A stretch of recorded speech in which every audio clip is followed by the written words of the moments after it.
Tenaga ahli utama kantor staf presiden atau KSP Wandi Tuturong membantah tudingan yang menyebutkan pengesahan Undang-Undang Ibu Kota Negara atau IKN sangat singkat dan terburu-buru. Dalam pernyataan tertulisnya, Wandi mengatakan perumusan Undang-Undang Ibu Kota Negara dilakukan secara matang dan komprehensif. Rumusan UU IKN ini juga menurut Wandi juga didukung dengan naskah akademik yang melibatkan akademisi, para ahli, dan juga DPR. Wandi menilai saat ini yang paling penting adalah mengawal proses selanjutnya agar pandangan berbagai pihak bisa diakomodasi dalam pelaksanaan pemindahan IKN. Sebelumnya dalam sidang paripurna pengesahan UU IKN di DPR RI Selasa 18 Januari kemarin, fraksi Partai Keadilan Sejahtera menyebutkan pembahasan RUU IKN ini terkesan terburu-buru dan terancam menimbulkan banyak masalah formil maupun material.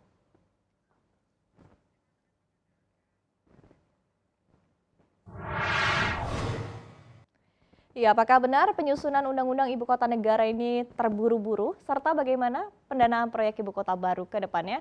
Kita simak wawancara jurnalis CNBC Indonesia Tito Bosnia bersama dengan Ketua Pansus RUU IKN DPR Ahmad Doli Kurnia. Berikut ini. Undang-Undang Ibu Kota Negara atau RUU IKN ini telah disetujui oleh Dewan Perwakilan Rakyat RI dalam rapat paripurna DPR di 18 Januari 2022. Dan nantinya seperti rencana sebelumnya, Ibu Kota Negara akan berlokasi di Kalimantan Timur dengan nama Nusantara. Nah, terkait dengan perubahan RUU dan juga telah disetujui menjadi Undang-Undang IKN ini, seperti apa langkah-langkah selanjutnya terhadap Ibu Kota Negara tersebut? Saat ini telah bergabung bersama kami di CNBC Indonesia, Ketua Komisi 2 DPR RI sekaligus Ketua Panitia Kerja RUU IKN Ahmad Doli Kurnia Tanjung. Apa kabar Pak Doli?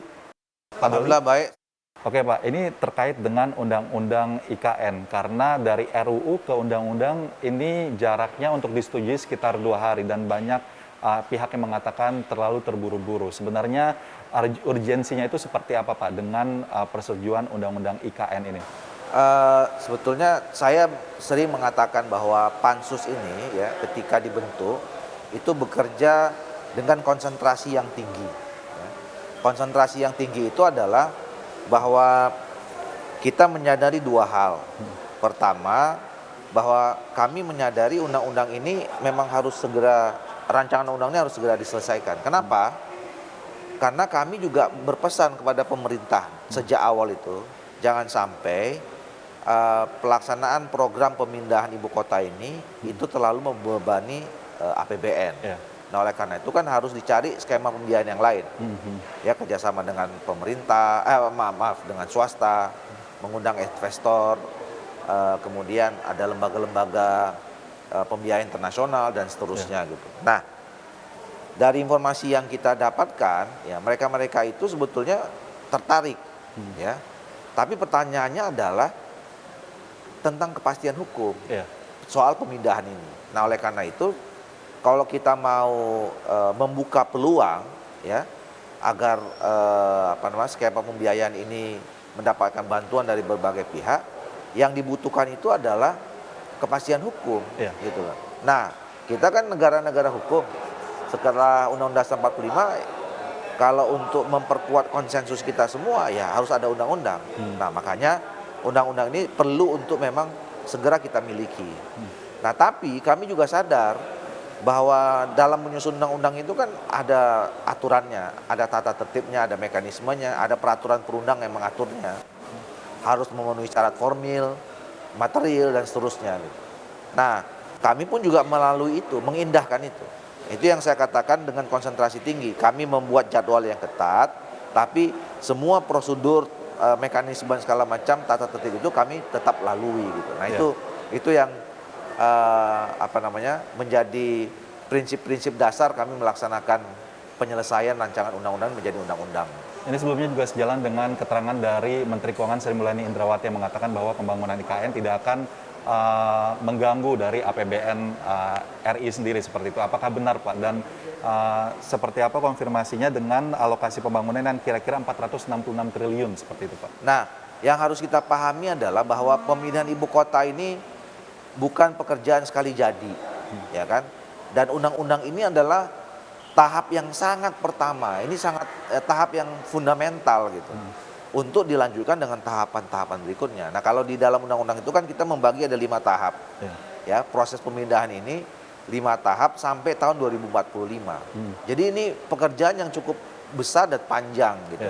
Nah, jadi jangan bayangkan misalnya undang-undang ini jadi besok kita mau pindah, ya kan? Kalau kita besok mau pindah kita mikirin lu duitnya dari mana, caranya bagaimana? Enggak, ini semuanya dengan perencanaan yang harus disusun dengan baik. Nah, setelah undang-undang ini jadi, masih ada butuhkan peraturan perundangan yang lebih teknis. Perintah undang-undang itu bahwa pemerintah harus membuat peraturan pemerintah sekian, peraturan presiden, mungkin sampai nanti peraturan di tingkat Pemda dan kabupaten kota. Nah, setelah itu kita baru bicara tentang pematangan rencana induk. Yang itu adalah bagian yang tidak terpisahkan dari undang-undang ini. Kami udah dapat rancangan induk itu, master plan-nya udah dipresentasikan, kita sudah bagi, ada hal-hal pokok yang itu menjadi bagian dari undang-undang yang nggak boleh dirubah kalau nggak dikonsultasi atau dibicarakan dengan DPR. Nah, termasuk di dalam rancangan itu soal skema pembiayaan tadi. Nah, kalau didengar dari penjelasan Ibu Sri Mulyani kan sebetulnya mereka juga belum punya angka-angka yang pasti ya. Seperti isu yang di luar misalnya APBN sekian puluh persen. Dan kami juga di dalam undang-undang itu nggak ada bicara tentang APBN 53% gitu ya. Kami bicara tentang prinsip-prinsipnya saja. Kami berpesan dan undang-undang itu menegaskan semua pasal-pasal yang kita buat itu supaya memang ini bisa berjalan dengan baik, tapi tidak terlalu membebani APBN. Dan itu juga catatan yang disampaikan Ibu Sri Mulyani. Jangan sampai ini mengganggu soal penanganan COVID dan pemulihan ekonomi. Itu yang paling penting. Terkait dengan kepastian hukum dari para investor nantinya di IKN, undang-undang dari IKN ini apakah juga memberikan kepastian Pak apabila nanti di periode selanjutnya kepemimpinan Indonesia ini berganti seperti itu? Ya harusnya undang-undang ini justru menjadi jaminan ya. Karena seperti yang saya katakan tadi, undang-undang ini adalah bentuk kodifikasi atau bentuk konkret dari konsensus kita semua. Jadi konsensus kita sepakat bahwa kita akan pindah ya ibu kota, dan saya kira ini visi Indonesia ke depan gitu. Nah, untuk menjamin keberlangsungan proses pemindahan itu ya undang-undang ini sendiri. Karena sebetulnya kan pemindahan ibu kota ini kan bukan satu hal yang baru juga, bukan isu baru. Dulu zamannya Pak Soekarno juga pernah dicetuskan ibu kota itu ke Palangkaraya. Zamannya Pak Presiden Soeharto juga mau dikatakan ke Jonggol gitu. Nah, jadi pemimpin-pemimpin kita pun juga sudah punya visi jangka panjang. Sama juga dengan negara-negara lain. Mereka itu juga melakukan proses pemindahan ibu kota. Jadi karena ibu kota yang lama itu kan sudah tidak cukup menampung beban yang begitu berat ya. Misalnya apalagi Indonesia, saya kan sering mengilustrasikannya begini. Pertumbuhan penduduk Indonesia ini 1 tahun 1%. Jadi ada sekitar 2,5 juta gitu. Kalau hanya kita membiarkan magnet orientasi orang Indonesia ini hanya kepada Jakarta dan Jawa ya, ini nggak Jakarta dan Jawa ini nggak kuat bebannya. Maka kemudian kita harus sebar. Jadi kita harus menciptakan epicentrum baru, magnet-magnet baru sebagai pusat pertumbuhan pemerataan pembangunan Indonesia. Nah, diawali dengan pemindahan ibu kota ini. Nanti Kalimantan jadi magnet baru. Setelah itu nanti mungkin kita buat Sumatera apa gitu ya, di Sulawesi apa, di Papua apa gitu. Jadi ini yang saya sering katakan, ini adalah kita sedang membicarakan tentang visi dan masa depan Indonesia.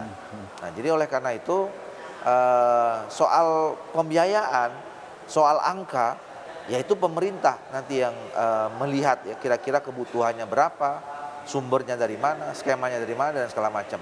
Ya. Dengan adanya lokasi untuk pemerintahan yang baru nih di Kalimantan Timur, nantinya juga para aparatur sipil negara juga akan pindah, termasuk anggota dewan sendiri atau para menteri dan anggotanya seperti itu. Kalau menurut Bapak untuk skemanya, bocorannya seperti apa Pak? Yang bakal pindah ke sana setiap tahunnya atau seperti apa? Itu nanti saya kira detailnya ada di pemerintah dan otorita yang akan dibentuk dalam 2 bulan ini. Karena amanat dari undang-undang itu kan pemerintah harus segera membentuk otorita dalam 2 bulan dan menunjuk siapa kepala dan wakil kepala otorita itu. Nah, nanti mereka yang menjelaskan lebih detail. Walaupun di dalam master plan, dalam rancangan induk itu ada ya, dalam tahapan-tahapan itu. Siapa duluan yang pindah, kemudian ASN di level mana, kementerian lembaga siapa saja, anggota DPR dan segala macam gitu ya. Nah, jadi itu nanti bisa diminta penjelasan pada pemerintah tentang master plan dan rencana induknya yang lebih detail gitu.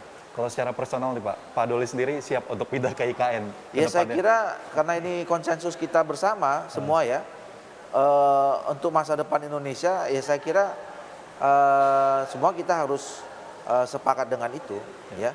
Siapa aja kalau memang itu untuk kepentingan Indonesia ke depan gitu ya, ya kita kan harus bisa juga ikut bertanggung jawab untuk membangun pemerataan atau melaksanakan pemerataan pembangunan di Indonesia.